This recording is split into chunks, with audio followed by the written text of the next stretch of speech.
আপনার পরিচয়টা একটু দেবেন। আমি সিঙ্গার সোহেলি। আমি উপমহাদেশের সমস্ত যত শিল্পী আছে সবার সাথে কাজ করছি।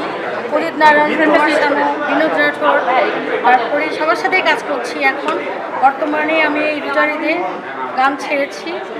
কুমার শানু আর আমি, আমার সাথে কুমার শানুর সাথে একটা গান রিলিজ হয়েছে। তারপরে আবার কোরবানি দিয়ে ছেড়েছি নাম্বার সারা বলা, আরও গান আসতেছে। বিভিন্ন কোম্পানিতে কাজ করছি। আসলে আমি রোজারিতে এসে রোজার মধ্যে এসে এতটাই ব্যস্ত, একটা দিনও আমি মানে স্বস্তি পাচ্ছি না। তো আমার বাংলাদেশের কাছে আসলে অসংখ্য ধন্যবাদ, সমস্ত দর্শকের কাছে, বাংলাদেশের কাছে, সবার কাছে অসংখ্য ধন্যবাদ। কারণ আমি বাইরে দীর্ঘদিন বাইরে ছিলাম, 10 বছর। তো 10 বছর বাইরে থাকার পরও আমি এত বছর পরে আমি বাংলাদেশে এসে আমার বাংলাদেশের জন্য আমি ভালো ভালো গান করছি। এটাই আমার কাছে অনেক কিছু। বাংলাদেশে অনেক সুন্দর গান হচ্ছে, ভালো ভালো ছবি হচ্ছে। এটা আমি যখন দেশের বাইরে ছিলাম তখন দেখেছি। বাট এতটাই আমার ভালো লাগে যেটা আমি বলতে পারবো। সবচেয়ে ভালো লাগছে আমি আমার দেশের জন্য আমি গান করতে পারছি। এটাই আমার কাছে ভালো। হয়তো আমি একদিন থাকবো না, কিন্তু আমার গানটা থাকে।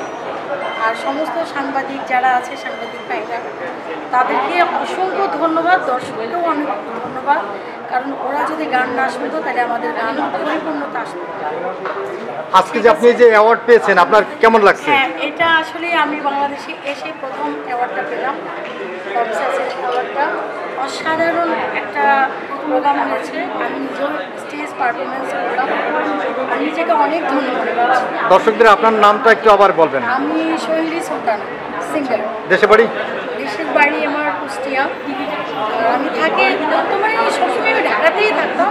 তারপরে আমি অসুস্থ, দীর্ঘদিন আমার ক্যান্সার হয়েছিল। তো ক্যান্সারের জন্য আমি বোম্বেতে ছিলাম অনেক। আপনি যে এখন আমি কাজ করছি আবার। আপনার গান শেখা এটা কোথা থেকে শিখেছিলেন? আমি গান শিখেছি আমার বড় আপার কাছে।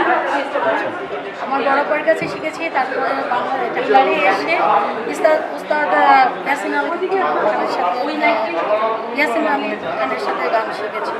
তারপরে বিপেন দা ছিল কলকাতার। আমি মূলত বেশিরভাগ কলকাতায় কাজ করছি। শান্তিনিকেতনেও গান করেছি, ওখানেও শিখেছি, আছি আর কি। মানে ইন্ডিয়াতে বেশি আপনি গিয়েছেন? বাংলাদেশে কাজ করছি। আমার যতই আমি বাঙালি মেয়ে, আমি বাংলাদেশের মেয়ে, আমি যতই দেশের বাইরে কাজ করি, কিন্তু আমার বাংলাদেশের উপরে আমার একটা আলাদা টান আছে। আমি মানুষের জন্য কিছু করতে চাই।